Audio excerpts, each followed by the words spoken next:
And welcome to the Kaplan-Schweizer video series. In this series, of course, we'll be covering level 1, and this is the first clip, so we'll be going through ethics material today, which I'm sure you're excited about. My name's Andrew Holmes. I am a professor at Brigham Young University in Provo, Utah. Teach finance, obviously, and a former full-time employee of Kaplan-Schweizer. Been lucky enough to be part of Kaplan-Schweizer's expert content delivery team for the last 10 years or so. So I've worked with the curriculum for a long time, and I'm hoping that I can help you get past this material and ultimately get this level 1 exam behind you so that you can move on to the really fun stuff in levels 2 and 3. Now, for some of you, this is your very first study effort in the CFA curriculum. So you're a first-time level 1 taker. You got your notes, you got the videos, and you decided to start with the videos, and you're probably very excited about that. Well, let me just start off with a word of caution. So I want you to remember as you go through this that the CFA exams are different. And what I mean by that is you may have set for some blue sky or government licensing exams, those types of things. Maybe you've done one of the accounting exams, a CA or a CPA. Perhaps you have gone through something like a CFP or, a managerial accounting exam, those types of things. Okay, those are in their own right, they have some difficult parts to them, but a large portion of the curriculum associated with many professional designation exams in our industry rely a lot on memorization. Well, there's certainly going to be lots of things that you're going to put on a formula sheet as you go through the CFA curriculum. But the CFA exam is different in that you have to strive for understanding. You can't memorize your way into a CFA charter. So keep that in mind as you're going through. This is, I think, one of the more difficult professional designation exams. I think it's the most difficult in our industry. So make sure that when you are preparing, you're preparing for a question that is going to be something that doesn't look exactly like the example that you are reviewing. So you're going to have to be able to look at the material, you're going to have to be able to adjust in real time, and then apply basic principles in order to answer the exam questions. People that try to memorize their way into these exams at any of the 3 levels are going to end up with problems associated with that. And the typical person that tries to do that at level 1 fails and then either gives up or comes back and tries again and realizes that they're going to have to go in and get the principles. If you're a first-time test taker,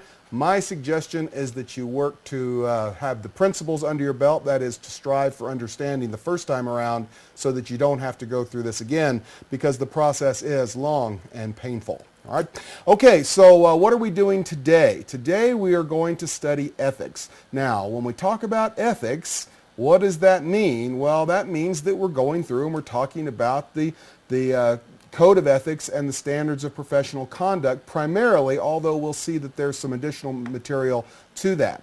Now, by a show of hands, let me see how many people are excited about studying ethics. All right, well, I'm hoping that nobody raised their hands. Now, how many of you think that the ethics material will not require as much intellectual effort as, let's say, derivatives or quant methods or fixed income? Okay, so there are some more hands up. Okay, well, what I'm trying to convey to you here is that the ethics material is difficult. So many people look at this material, especially first-time test takers, especially level 1 test takers, and say, look, this is material that describes ethical behavior. I am a good person, okay? I don't beat my kids, I don't do all these other bad things, I don't rob banks, okay? So therefore, I'm going to be able to identify ethical versus unethical material, and I'm going to do well on this big chunk, that is 15% of the exam at level 1, and this is going to be a source of points, excess points for me.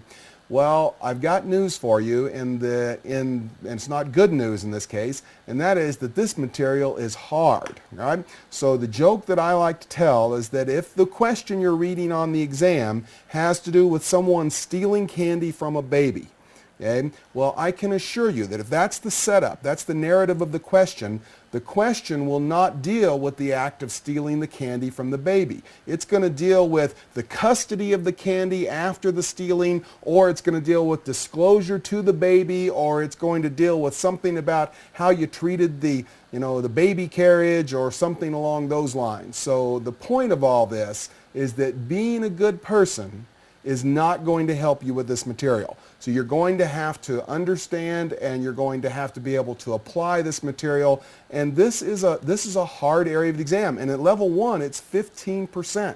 So this is a big chunk of the exam, and this is something that you're going to have to be on top of, and it's going to require significant effort. Now, I teach in years past anyway, have taught a level 1 prep class at BYU for my students there. And what I make them do, and we do this in the winter semester as we're preparing for the June exam, I make them read the ethics material at the beginning of the semester, and I give them a test, and then I make them read it again at the end. I think that's a great system. So start off your study efforts by going through ethics, okay, and then plan on 4 to 5 weeks before the exam. Okay, you'll need that last few weeks to deal with practice exams and those types of things. So this isn't a last week type thing, but when you're getting down into the home stretch, you go over and you review the ethics material again. A good system also is to keep your ethics book on your nightstand, and as you go to bed each night, spend 5 or 10 minutes reading ethics, reviewing the case studies, those types of things, because you're going to have to develop some intuition about how to apply this material on the exam, and it's just not easy, and being a good person is not going to help you. All right? So keep that in mind as background. What are we facing now? Okay, well, essentially what we have in the ethics material in the CFA curriculum is we have a code of ethics and a standard of professional conduct. That is tested at all 3 levels. Okay, so you're going to see we're going to spend close to 2 hours going over the code and standards. I know everyone goes, oh, 2 hours. Anyway, but that's just what it takes. We're going to spend close to 2 hours in the video series going over the code and standards. And that material, you're going to see it here at level 1. It's going to be repeated exactly the same at level 2 and then again at level 3. Now, I do believe the testing gets more difficult as you progress through, but the material is exactly the same. So the material for the main part, the big part of your reading, a lot of your study time that's devoted to ethics is going to be the same across all 3 levels. But then at all 3 levels, there's also what I refer to as the stub material. So you're going to have the code and standards and then stub material. And the stub material here at level 1 has to do with GIPS, or Global Investment Performance Standards. Now, also at level 1, we have a little intro thing that we're going to do that you don't see formally at the other 2 levels, and that is the idea of a professional conduct program, or how do we discipline members of CFAI or CFA charter holders if some potential breach has been brought to light. So we're going to spend just a couple of minutes talking about how we enforce ethics. Then we're going to spend a bunch of time diving into this main body that will be repeated 3 times before you get your charter, that is the code and standards. And then we'll have 20 or 30 minutes at the end to introduce the idea of global investment performance standards. You'll get a much more thorough review of those at level 3. So that's what you've got to look forward to over the next couple of years. But over the next couple of hours, what we've got to do is get through the material for level 1. So if this is your first study effort, welcome to the program. I'm excited for you. I personally am a big fan of the CFA curriculum, so I think that this is something that is good for our profession, and it will be good for you individually. I don't think anyone can get a CFA charter without learning something. So I use what I call the Steve Thorley rule. I have a friend, Steve Thorley, that knows a lot about everything that goes on in investments, and in particular in equity securities. But nonetheless, and when he went through the program, he had to study. So that's what I tell people. If Steve had to study, everybody has to study. All right, so with that as an introduction, let's jump in, talk about our professional conduct review program, and then we'll go into the code and standards, and then finally, a couple of hours from now, we'll get to the GIP stuff. But when we get to the GIP stuff, that'll actually go pretty fast. So put your head down and try to find something to enjoy in all this. And I realize that could be a little difficult. So like I say, no one is particularly excited about studying ethics, but it's something that you have to do, and especially level 1 where it's such a big chunk of the exam. So at levels 2 and 3 it's a little smaller proportionally, although it's still significant enough that you're going to need to spend time at levels 2 and 3 also when you get there. All right, so what about the CFA Institute Professional Conduct Program? So here we're talking about a disciplinary review committee. So when we talk about a disciplinary review committee, what we're talking about is how we sanction or how we decide whether or not to sanction a member or a charter holder if there is some potential breach of the ethical material that we're going to talk about over the next couple of hours.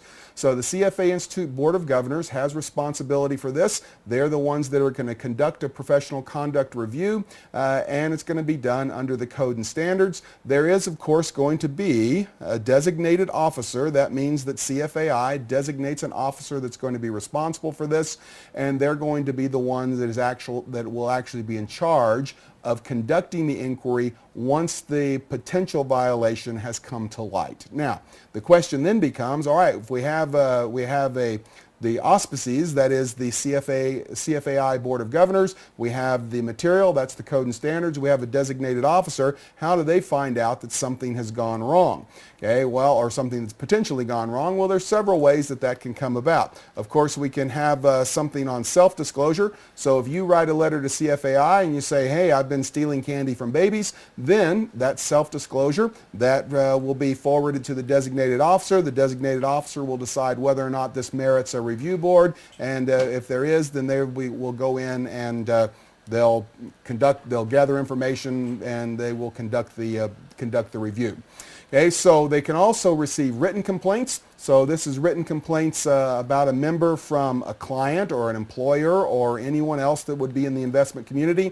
So if you have a client that thinks you've been lying, cheating, stealing, they know that you are a CFA charter holder, they write a letter to CFAI. Well, again, that is something that could precipitate a review committee.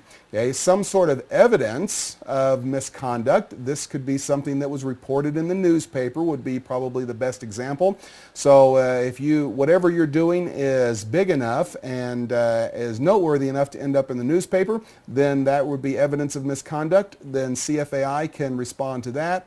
And there's no official statistics on this, or at least none that I've ever seen, but I would bet that a significant portion of the review committees come from this last one, and that is a report from a CFA proctor, CFA exam proctor. Now, just parenthetically, one of the rules of being a CFA exam taker is that you don't mess with the proctors. When they say go, you go, and when they say stop, you stop, and you don't violate exam rules and all that sort of stuff, because they are not kidding when they tell you that you can't have these certain things at your desk and those types of things. So that's just a friendly reminder to make sure you're in compliance with the rules, because CFAI and the CFAI trained proctors are very serious about exam security and exam rules and those types of things. But nonetheless, if something goes awry in the testing room, the CFAI proctor or the CFA exam proctor will write up a little report. That'll be submitted. That, of course, goes to the designated officer, and that's going to lead to a committee. And the word on the street, and again, there's no official statistics here, but the word on the street is if there's a report that comes in from the exam proctor, well, there's just almost no way around that. If you had a passing score on the exam, those scores are going to be rescinded. So just remember, there's having some little note card or some one additional formula written down somewhere where it's not supposed to be is not going to be something that's enough to tip the scales. So make sure that you are in compliance with all of the rules and regs associated with the exam, because the last thing you want to do is spend 300 hours preparing for this exam, be ready, be there, get a passing score, and have that rescinded because of some trivial little thing that wouldn't have made a difference anyway, and that you probably weren't even thinking about. It's probably something you did without thinking, oh, I'm cheating on this exam. So anyway, keep that in mind.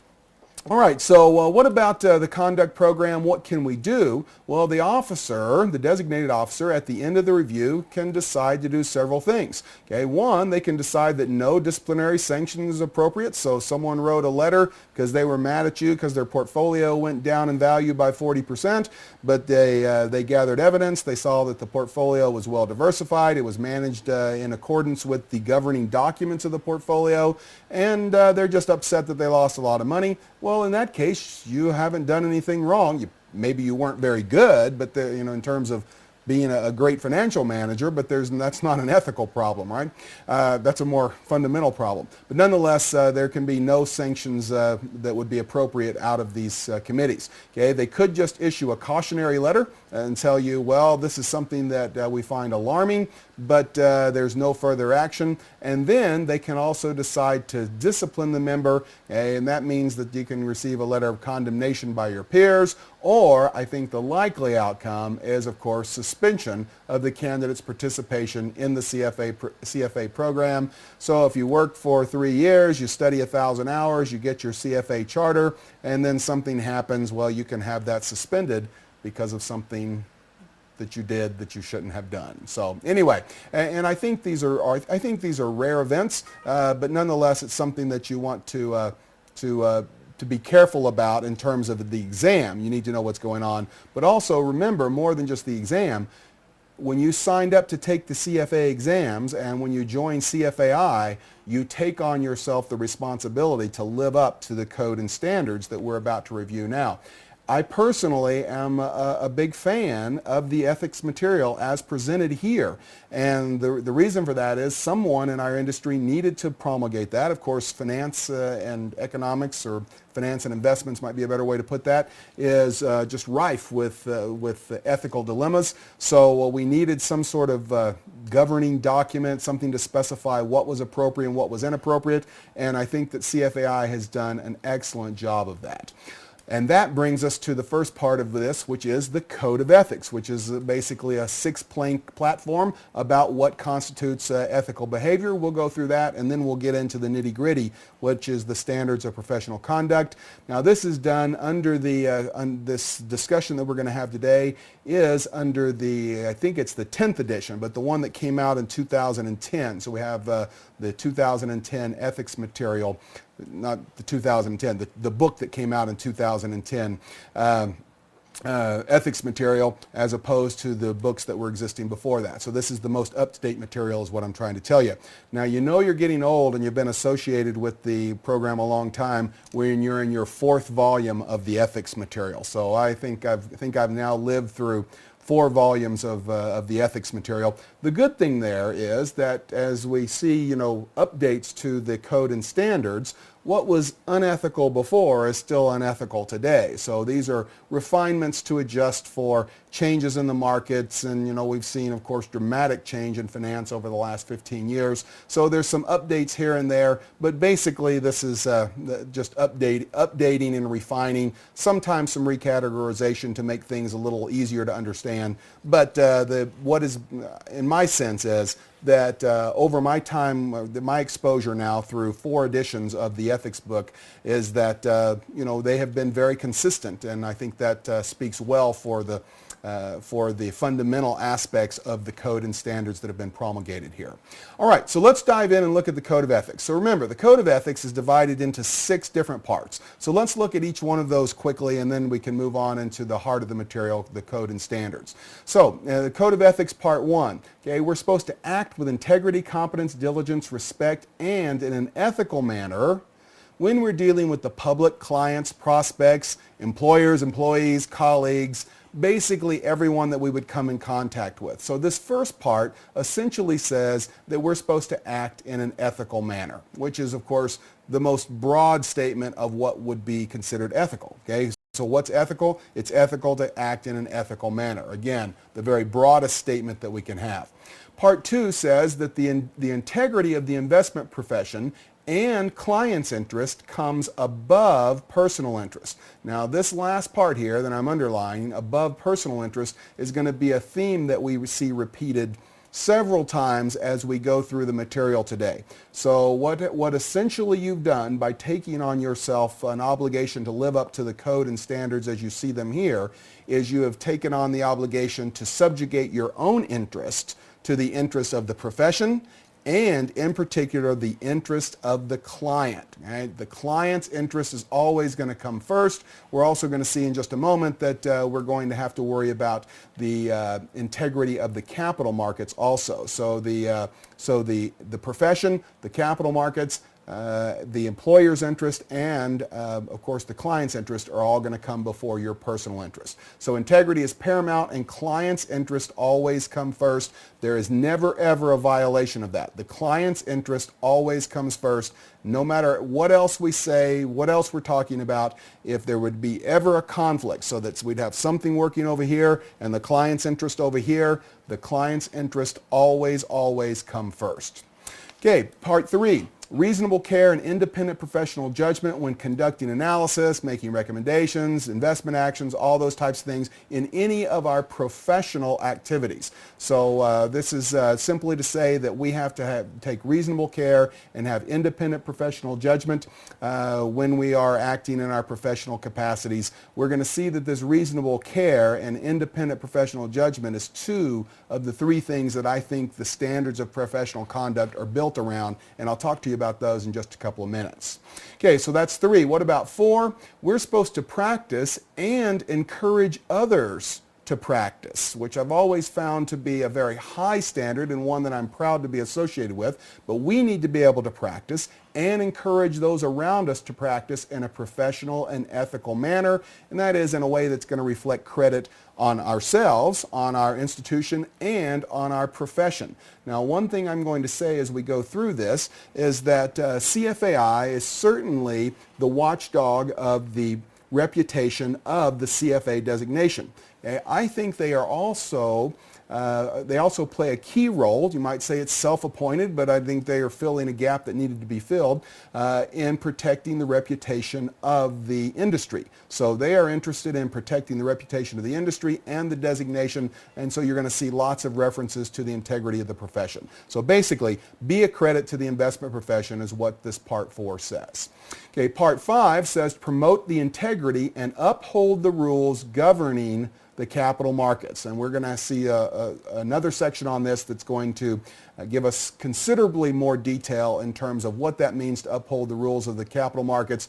But basically, when we are talking about ethical behaviors and ethical standards, we can't do anything that is going to undermine the integrity of the markets. You can think of this as the flow of information, the pricing function, price discovery, those types of things. And then finally, and this is also something that I think speaks well of the material here, and that is that we are to maintain and improve our professional competence. So for the next couple of years, as you're going through the CFA program, you're going to be improving your professional conduct, your professional competence. So like I said, nobody gets a CFA charter without learning something. So you're going to be improving your competence as you go through, okay? But we are, even after we leave here, we are to continue to improve. So I think this sets a very high standard and a very good standard for the discipline, okay? And again, it says not just for us, but to strive to have other investment professionals do the same thing. So we're supposed to be competent. We're supposed to help those around us to be competent also. So that is the code of ethics. Now, would there be anyone who would disagree with the statement that if everyone in our industry lived up to this code, that we would have a better industry? Well, I think that we can look at this and say, yeah, I agree with all that. There'd be very few detractors from that. So these are very broad statements, and I think there can be very broad agreement on whether or not these are of value. And I think most people would say, yeah, those are reasonable. If we conducted ourselves within the bounds of this code of ethics, we would be better as a profession or as individuals practicing within the profession. Now, is this going to be something that's going to be tested extensively on the exam?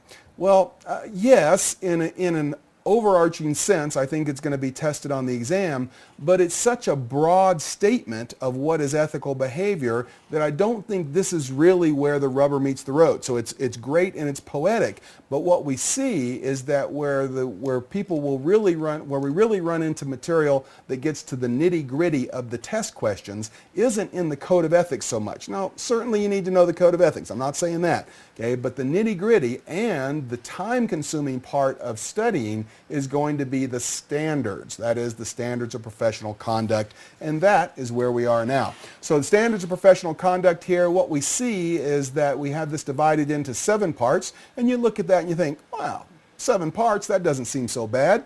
The trouble with that is it's 7 parts, and each of these has parts A, B, C, sometime all the way down to E on it. So there's a bunch of subparts. Each of these you have to go through, and it just takes a while to get through. There's a lot of information there, and there's a lot of subtlety associated with this. All right? Now, I would call the first 7 here to be sort of fundamental. That is, these are standards that we could expect anyone who operates in our profession, whether they are a member of CFAI or a CFA exam participant or a charter holder, anyone practicing in the profession, I think could be held accountable. They haven't obligated themselves specifically under this enumeration of ethics, but I think these are good standards that would be sort of universal. The last one, however, deals with specific standards that you have taken on yourself as a CFA candidate, or as a member of CFAI. Or me as a member of CFAI and a CFAI charter holder or CFA charter holder. So anyway, these are responsibilities that are specific to the candidate, and that's going to be some stuff there that I think is very testable, in particular at level 1, so you can't ignore it, but it is going to be a little different than some of the others. Now, what are these? We're going to talk first about professionalism, then about the integrity of the capital markets. We mentioned that one already. Duty to clients and employers, then investment analysis, recommendations, and actions, and then finally conflict of interest. Now, I think, and I'm going to go out on a little bit of a limb here, all of this, so please understand that I'm not saying that some of these aren't important. However, I think that some of these might be more important in terms of generating testable concepts than some of the others. And I think that because it is the centerpiece of why we have or why we insist on ethical behavior, okay, this number 3, duty to clients, is probably the most important of the 7 standards. So you'll see that it's one of the longer ones as we go through it. Okay, but what we want to do, remember, the client's interests come first. So what we want to do is want to protect the interest of our clients. That's the main thing that we're doing here. So after that, I would say that this investment analysis, recommendation, and actions is going to be important, okay, or going to be very important. And then, maybe 4 and 6 there are kind of tied in third place, duty to employers, conflict of interest. Now, that's not to say that numbers 1, 2, and 7 aren't important, okay, and that you only need to study number 3, but I do think that you need to give some special attention to number 3 and special attention to number 5. And if I had to call, what was the third one, I would probably call it for the conflicts of interest there, just as, where you need to spend some study time and those types of things. I also have some tips to give you on this one, the duty to employers, a way to think about that as we get to that part of the curriculum. All right. Now, I know we've been going a while, okay, but up till now, I would consider everything we've done different phases of an introduction. So we started out saying hi, then we talked about the CFA program, then we talked about ethics, then we had the little diversion into talking about professional conduct review, then we spun off into the Code of Ethics, and now we have introduced the Standards of Professional Conduct, and this is where the video is going to get sort of into the nitty-gritty. So what we need to do now is we need to jump in, and we need to go through each of these standards one by one or part by part, because you'll see part 1A and then part 1B and 1C and so forth, and talk about what the standard is. We need to then talk about the guidance for adhering to the standard, and then recommended procedures, because what they're going to want you to do is to be able to look at this and identify when a particular particular behavior or activity on the part of a player in a question on the exam is in compliance with the code and standards, and when it is not. And if it is not, what would have been the what procedures should have been in place. That is the goal of studying for this material. So in order to do that, you just have to know this stuff. You have to know this stuff really well. Now, you don't have to know that you're violating Part 1C or Part 1A, which is knowledge of the law. So you don't have to have them identified by the numbering system, but you do have to know that that is professionalism and knowledge of the law. So don't worry about the numbering system, worry about the labeling as you go through here. So remember, the point of this is to be able, and if you read through, of course, if you're a first-time test taker, and let's maybe back up for just a second. If you're a first-time test taker, the curriculum is LOS driven. LOS stands for Learning Outcome Statement. And there are several learning outcome statements associated with this with the ethics material here. But and in many parts in the curriculum. So if we're going to jump into, let's say, quant methods, well, an LOS says to be able to calculate some sort of combinations problem, right? And if you don't know what that is, that's all right. We'll talk about it when we get to the quant methods.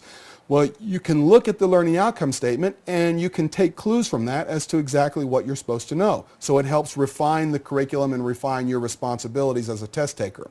If you look at the learning outcome statements in the ethics material, what it basically says is know this material, be able to apply it, and be able to identify violations. And it's the identifying violations that I believe is the sort of the key attribute that you're looking for as you approach the exam with respect to the ethics material. So we need to be able to go through, read a question, and say, okay, is this in compliance or is it not in compliance? And again, it's not going to be something, well, this person's lying, cheating, stealing. Is that ethical? We all know that lying, cheating, and stealing are not ethical. Okay? It's going to be something that has to do with soft dollar standards or reporting requirements or disclosure requirements or something along those lines that we have to be able to identify.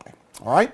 Okay, well, that's we can't put it off any longer, so let's jump in and let's look at Standard 1 and professionalism, okay, and talk first about what the standard says itself. So the standard is this, okay, and that's knowledge of the law. That is, we're supposed to understand and comply with all laws. Okay? All laws, rules, regulations. Regulations include the code and standards of any government, regulatory agency, or association governing your professional activities. Okay? So what this basically says is we have to know what it is that we're supposed to be doing, and then we have to comply with it. So two things there. Know the law, know the regulations, whether those are governmental or in very specifically, the code and standards. So what are the laws of the jurisdiction in which you're working? What are the code and standards? Know those and comply with them. Now, what about when there's conflicts between the two? Well, there's a very simple rule, and that is to comply with the more strict law. Okay, so let's suppose, we're going to talk a little while about material, non-public information, insider trading. So what if you're working in a jurisdiction that doesn't prohibit insider trading or allows it under some circumstances? Okay, well, if you are meeting those circumstances in the particular country that you're working in, okay, can you trade on that information? Well, what we're going to see in a little while is that under the code and standards, if you have inside information, that's going to invoke a complete prohibition on insider trading. So in this case, the code would be the more strict standard. Okay, so the law says, yeah, you can trade on that under these circumstances. The code says, no, you can't. Okay, well, the more strict standard is going to be the law.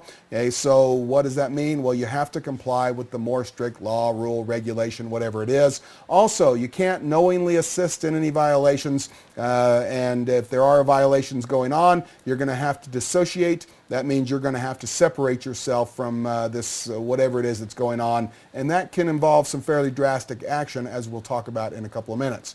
Okay, so what does this mean for us? So as we go through this, what we're going to see under each standard, each part under each standard, we'll talk about what the standard is, then some guidance, and then we're going to talk about recommended procedures. So we'll be able to get sort of a view of what's going on. It's important to realize that listening to me talk about this will help you build some intuition about this ethics material, but you're still going to have to dive in and read some of those little mini case studies and those types of things in order to be able to do well on this. So you can't ignore your Schweizer notes on the ethics material. Lots of people say, well, I'm going to listen to the videos and then I'm going to dig into derivatives. Okay, well, you're going to have to dig in here just like you're going to have to dig in everywhere else, all right? So what about guidance for knowledge of the law? Well, remember, we just talked about the idea that we're interested in the most strict, whatever is most strict. So there can be multiple jurisdictions working, right? You can be living in the UK, you can have a client in Italy, you can be a member of CFAI, you know, there can be overlapping jurisdictions. Your responsibility is to know all of them, comply with the most strict. Okay, if you observe some sort of violation, okay, well then you are responsible to notify your supervisor or the compliance officer, that sort of thing. You may, notice the emphasis on may, confront the wrongdoer. Okay, now that's not actually required, okay, but you may want to, under some circumstances, confront the wrongdoer. Okay, you have to dissociate. Okay, so now what if you're working in a small firm? This small firm is doing something that is pervasively unethical. You've approached the client, the compliance officer, they're not doing anything about it. Well, the point here is that in the extreme, okay, if you are working in this firm where there is this systemic ethical breach, then you may have to quit your job. So what does that mean? Well, that's going to be bad for your family, all those types of things. Well, you can't be unethical just because you've got a family to feed is what it amounts to. So in the extreme, dissociating could mean quitting your job. Okay, remember that inaction can be construed as participation.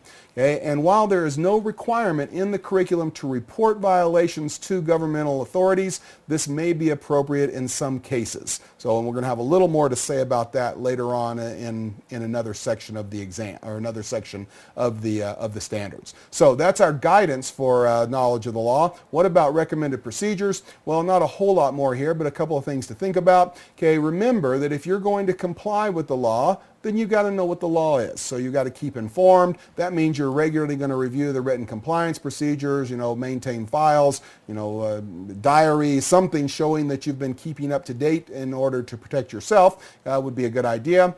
You're going to seek the advice of the compliance officer or legal counsel if you need it. So if there's something you don't understand, then you go and you get some help understanding it, is basically what this says.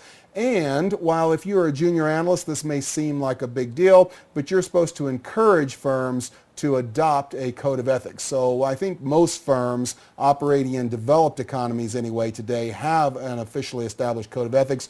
But if you work in a firm that doesn't, then you should be in the business of encouraging people to adopt this, to not necessarily adopt this code of ethics, but to adopt a code of ethics. And many firms have just adopted CFAI's code of ethics as their code of ethics. And of course, CFAI loves it when they do that, right? Okay, so what about some more recommended procedures here. Okay, so distribute information internally on applicable laws and regulations. So we're going to have some sort of program to distribute this information. This is going to overlap with the responsibilities of supervisors that we're going to see in a little while, so keep that in the back of your mind. We should have written procedures for reporting suspected violations, and where members are strongly encouraged to report violations by other members. So if you're a charter holder, you have a charter holder that works in your office, you know that they are doing something that is unethical, you have approached them about it, they have persisted, well, at some point you're encouraged to report the ethical breaches of other members. Why? Because we are trying to create an environment where we have self-regulation. So obviously in the United States anyway, we've seen in recent times that while we've been trying to promote self-regulation, we have now come upon a new era of government regulation relatively recently, right? So there's going to be, so because of failures of self-regulation, we now have more additional government regulation, which is not a good thing. It's always better to regulate yourself. That's what I tell my kids. If you govern yourself, then I don't have to govern you, and that's almost always going to be better. All right. Okay, so let's move on now and talk about Part B. So this is Standard 1B, so we're still under professionalism. Here talking about independence and objectivity. And this actually speaks directly to one of what I think is the three pillars associated with ethical behavior. Okay, so the three pillars of ethical behavior, and then the fourth caveat is going to be disclosure. But the pillars are, one, act independently and with objectivity. Two, have a reasonable basis, that is, be diligent and have a reasonable basis for what you do. And third, consider suitability. All right, so it's not enough just to know what the security is. You have to consider whether or not it fits into your client's portfolio would be an example of that. So independence, you've got your head on straight as to who you're working for. Diligence and reliability, we'll talk about that directly in a little while, and I'll bring these three pillars up again when we do it. Okay, and then suitability says consider the client's needs, not just the security itself. And then if there's any problems with any of that, then we have to disclose. So disclosure is kind of the fourth element there in my three pillars, if you want to think of it that way. So independence and objectivity, this is a great big thing. We're going to see it stated basically in a couple of ways as we go through, using slightly different words. But nonetheless, this is a huge deal. So what does this say? We're going to use reasonable care and judgment to achieve and maintain independence in our professional activities. So what does that mean? Well, what that's saying is that we're not going to have our decision making tainted by other constraints. So we are working for someone. Okay, that could be the employer, that could be our client, or however we're defining it in a particular question or scenario. Okay, well, we have to make sure that we understand where our loyalty lies, and then we have to live up to that debt of loyalty is basically what the independence objectivity thing is. So we don't want to offer, solicit, or accept any compensation that could compromise our independence and objectivity, and we're going to see some examples of this as we go through. But you can think of this in association with gifts, which is the first part here under guidance. So what about, and here, this is the first time it's come up, but this is a great way to think of ethics questions. And there's a lot of ethics questions that I view under this particular scenario. Regardless of what it says in the question, this is the way I think of it. Okay, so with whatever's going on, think of it in terms of a money manager dealing with a relatively unsophisticated client. So you have a money manager dealing with a relatively unsophisticated client. Okay, well, under those circumstances, what is it that they should be doing? All right, and there's lots of ways to describe the relationships around a particular concept on the exam, but if I'm confused when I read a question or I'm not sure what the answer is, I take that concept and I apply it, or I take that scenario and I apply it in that way. That is the money manager, the unsophisticated client, and I say, now is this appropriate? And there may be some deviation from that, but that's a good way to sort of reboot your thinking if you feel like the question is muddled. So what about gifts? So if I'm a money manager working with an unsophisticated client, hey, I'm supposed to be working for the client. I have a fiduciary responsibility to that client. Okay, well, what if I'm taking bribes, i.e. big gifts, from a broker? Well, the broker is trying to do what? They're trying to get me to direct brokerage business to them. Okay, am I then operating in the best interest of my client? Well, that's what we're getting at when we talk about independence and objectivity. Now, there is the idea that we're hoping that people within the investment industry have enough integrity that modest gifts aren't going to make us completely hose our clients or completely, breach the trust that we have with our clients. In an older edition of the book, and I don't know if it's survived to this edition, I don't remember, they used a de minimis rule of, if something was worth less than $100, then, that was no big deal. But the point here is modest gifts are not considered a violation or would not create something that would have to be disclosed because they're tainting your independence and objectivity. So if somebody gives you a fountain pen that says, Charlie's Broker on it, well, we're hoping that's not going to ruin everybody's integrity. Okay? But if it is not a modest gift, okay, if it's a weekend at the condo in Vail or something like that, then that's going to be a problem. Now, here's a very important aspect of this idea of independence and objectivity, and that is to distinguish between gifts from clients and gifts from entities that are trying to influence a member's behavior. So, for instance, okay, if we have a client that comes to us and say, look, if you can beat the market by 50 basis points in the next quarter, you can use the condo and Vail for a weekend. Okay, well, that's one thing. That's a gift from a client. On the other hand, if the broker came in and said, look, if you will direct brokerage to me, or without even saying it, say, would you like to use my condo and Vail for the weekend? Well, they're the ones that are trying to influence our behavior. That is who we're directing trades to. So there's a difference between gifts from clients, okay, that is gifts that flow along the fiduciary lines, and gifts from other parties that would be trying to influence our decision making. Gifts from clients aren't specifically excluded here, all right? So you can accept a gift from a client provided you disclose it to the employer. We're going to have more to say about that later, okay? And you have to get permission for if the gift is associated with some sort of future performance. So again, if they say, oh, you beat the market by 50 basis points, you can use the condo and Vail, and you go to your employer and say, hey, they've made me this offer. Is it okay if I would accept this? Well, maybe it is, maybe it isn't. Your employer probably won't let you. But if the employer says it's okay and it's a gift from a client, well, that's going to be okay also. Okay, some more guidance along these lines. Members are responsible for hiring outside managers. Shouldn't accept travel, gifts, or other entertainment that can impair their objectivity. So if you are, putting together a team of managers for a client, well, you can't have the clients flying you around to all these expensive hotels, that type of thing. Okay, I think a key thing, this showed up on several of my exams as I recall. Now that's been so long ago that I don't really remember it. But anyway, investment banking relationships.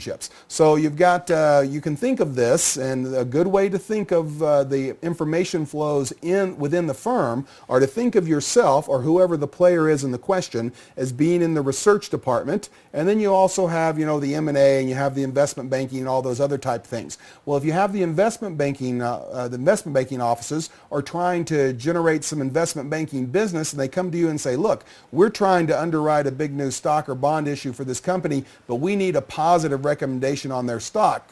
So, make sure and write a good report. Well, that would be bowing to pressure from some other department who is trying to go out and generate business, and that is clearly a breach of our independence. So if we're going to issue a research report, it's got to be because we think that this is, a buy, or we think it's a sell, or whatever it happens to be, but we can't be influenced by other areas of the curriculum. Okay, what about issuer paid research? Well, the idea here is that a flat fee is going to be preferred, and of course that's going to need to be disclosed. All right, where are we at? Okay, so I think we still have some more guidance stuff here. Okay, members working for credit rating firms should avoid influence by the issuing firms. Of course, if you're rating a company, you're going to issue a bond rating, or you're reviewing their bond rating. Well, you don't want to be influenced by the firm that you are rating, right? Well, that would be tainting your independence. Okay, users of credit ratings should be aware of this potential conflict. Of course, this has been something that has come to light in recent years because of problems with the financial crisis that started in 2000. I guess it was 2008, right? Anyway, so best practices for analysts to pay for their own commercial travel to firms being analyzed, or to firm events and those types of things. So rather than having someone else pay for your travel, if you're paying for it or your firm is paying for it, then you don't have to worry about having your independence tainted because someone else is whining and dining you.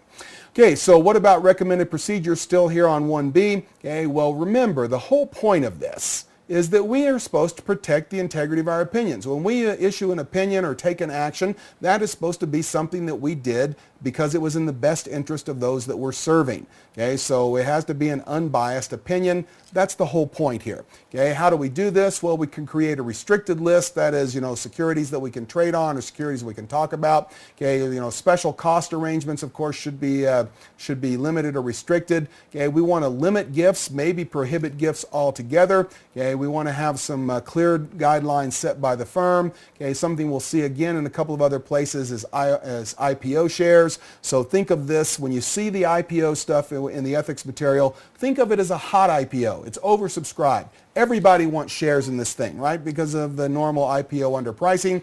Okay, well, if you have that scenario going on, okay, how are you going to allocate those shares? Well, we'll talk a little bit more about that as we go through some of the other standards. But basically what we're going to say is, one, you can't be doing it in a self-serving way. And two, you have to, of course, follow your fiduciary responsibilities. So be careful with the IPO thing. That's going to come up in several settings. Next, misrepresentation. I think this probably speaks for itself, but remember, misrepresentation is a fancy word for lying. Okay, so we don't want to do any lying here. We don't want to misrepresent what it is that we can do in terms of our investment analysis, recommendations, actions, all those types of things. So we're supposed to be honest. Well, that would seem to be one of the true pillars of ethical behavior, would be to be honest, right? So the standard covers all communication. So you can think of, some people would think of this as written, but this would also be oral communication. And throughout the ethics material, what we see is that electronic communication, which I actually think of as code for email, okay, maybe it's broader than that, but it specifically mentions email in a lot of the little case studies and vignettes that you see in the book. So if you're sending an email, that's still communication. If you're writing a note, that's communication. If you're talking on the phone, that's communication. You can't be lying about it. Okay, what shouldn't you lie about? You shouldn't lie about the qualifications of the firm, okay, and the services that it can perform. You also shouldn't lie about your own qualifications. So it's one thing to say, you know, I take some graduate classes at the University of Chicago. It's something else to say I'm an MBA student at the University of Chicago, right? So if you're just taking classes, well, you're not an MBA student, so you have to be very careful about that. Okay, of course, we can't guarantee a certain return. So, we've earned 12% in the past, we're going to earn 12% per you. Well, that, of course, is covered under government regulation in many countries, but nonetheless, you can't promise rates of return. And no plagiarism. So we have to, and that's anywhere, written, oral, or electronic communication. We can't plagiarize what's going on. We can't plagiarize other people's work. And we will see that there is a caveat there that's going to be important here on the next slide. Okay, so what about recommended procedures? Well, we need to make sure that the firms are assisting the employees by providing a written list of the firm's available services. So what is it the firm can do? Well, if we have clearly enumerated what the firm can do, then we can help our employees avoid misrepresenting the firm's qualifications of the firm's services. Okay, we need to maintain records, and again, we're going to see that this is a standard in its own right later on, but we have to maintain records of the research materials that we've used, and we have to give them proper quotation. So you can use other people's work, but just like in English class when you were in high school or college, well, maybe not English class, depending on where you are, but just in a language class when you're writing a research paper, you have to go back and make sure that you give credit when you're using someone else's work. Now, there is an important caveat there, and that is an exception, and that is if we are using recognized financial and statistical reporting services. So if you want to say the stock price went from $3 to $4.87 during 2000 and you fill in the year. So if you want to do that and you got that information from Bloomberg, you don't have to say per Bloomberg, because Bloomberg is a recognized financial and statistical reporting service. It's something along those lines, then that does not have to be reported. All right. Some more on recommended procedures here. Okay, so what about models and analyses that others have done? Okay, well, you can use those, but you have to make sure that you have attribution. Okay, we'll also see later that we're responsible for those models or those that analyses, because we have to make sure and go back and check the rigor that underlies that. We should encourage the firm to establish procedures for verifying marketing claims of third parties that are recommended to clients. So if we are recommending a third party's services to one of our clients, then we have to make sure that we are investigating their marketing claims. At least that would be a recommended procedure. All right? And that brings us to part 1D, which is misconduct. Now, this is what I actually call the mommy rule. Okay, so the mommy rule basically says that you shouldn't do anything that would make your mommy upset with you, all right? So you're not to engage in any professional conduct involving dishonesty, fraud, deceit, or commit any act that reflects adversely on the professional reputation or integrity or competence. Okay, well, if your mother would look at that and say, oh, you shouldn't have done that, Johnny, well, then you shouldn't have done it, all right? That's the the misconduct rule. So if you're lying, cheating, stealing, those types of things, if you're trying to deceive, then you are going to be violating this misconduct or the mommy rule. Guidance here. Hey, remember that the standard covers conduct that may not be illegal, okay, but could still adversely affect the members' ability to perform their duties, their reputation, that sort of thing. So the idea here is that the Code of Ethics poses a higher standard than what the law would simply purport. Okay, what about recommended procedures? Well, we need to adopt a code of ethics to which all the employees must adhere. If we don't have a code of ethics, it's hard to hold people accountable to an ethical standard.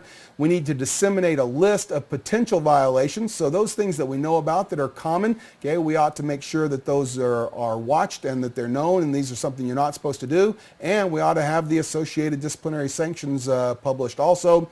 We ought to do some other simple things like conduct background checks when we're hiring people and things along those lines. So make sure and hire good people, give them ethical standards, and then hold them to those standards is basically what that says. All right? Well, good news. Okay? We started out with 7 parts to the code, to the standards of professional conduct, and we are now through with the first one. So we're done with the standard number 1. We can move on to standard number 2 here, which deals with the integrity of the capital markets. So what would be nice would be to have a really clever joke to tell here, although ethics just doesn't lend itself very well to jokes. So we'll just have to dive back in and try to do a little bit more of this. So looking at this in terms of standard 2, the integrity of the capital markets. Well, what is it that we are responsible for here? The first thing, standard 2A, is material, non-public information. Okay, now there's 2 things that you have to remember here. 1 is that it's non-public, that is not available to everyone, and 2, it's material. And we're going to talk about non-material, non-public information. But here we're talking about material, non-public information. So this is information that the members are in possession of that could affect the investment's value. That would be one thing. Information that would affect the investment's value or something that the typical investor would want to know. Well, if you have that, you must not act or cause someone else to act on that information. So the mere possession of material non-public information essentially invokes a ban on any action regarding that information, regardless of where it came from and all that sort of thing. All right? Okay, in terms of guidance, material, what does that mean? If disclosure of the information would affect the security's price, well, that's one attribute. Okay, and beyond that, even if we're not sure it would affect the security's price, if the reasonable investor would want to know it before making an investment decision, it's still material. So that, I think, is a very high standard or a broad standard for what would constitute materiality. So even if you're not sure this would impact price, but yeah, this is something I would at least want to know before I made an investment decision, then it is material. Now, they do have this caveat that if the price effect is ambiguous, well, I don't know if this is going to be a good or a bad thing, then it may not be material information. Okay, this also extends to information such as upcoming rating changes, influential analysts' reports that are going to be released and those types of things. And this, when we see this word extends, okay, this is probably one of the centerpieces of what we're trying to get at here in terms of material non-public information. Hey, some more guidance here. So information is non-public until it's been made available to the entire marketplace. So the point here is that if we're making information available to analysts, so you got a CEO, he's talking to a room with 40 analysts, and he says, well, next week we're going to announce that our earnings are up, exceeded expectations by 6 cents. Okay, well, or whatever it is, by some increment. Well, what does that mean? Is that now public? Well, no, that was made available to analysts, but it's not been made available to the general public. So we can't act on that until they actually make the announcement, and all investors would have access to that. So remember that act would include trading on the information or in the security, but also in related derivatives, swaps, options, those types of things. So we've got to be careful. We cannot act on that material in any way.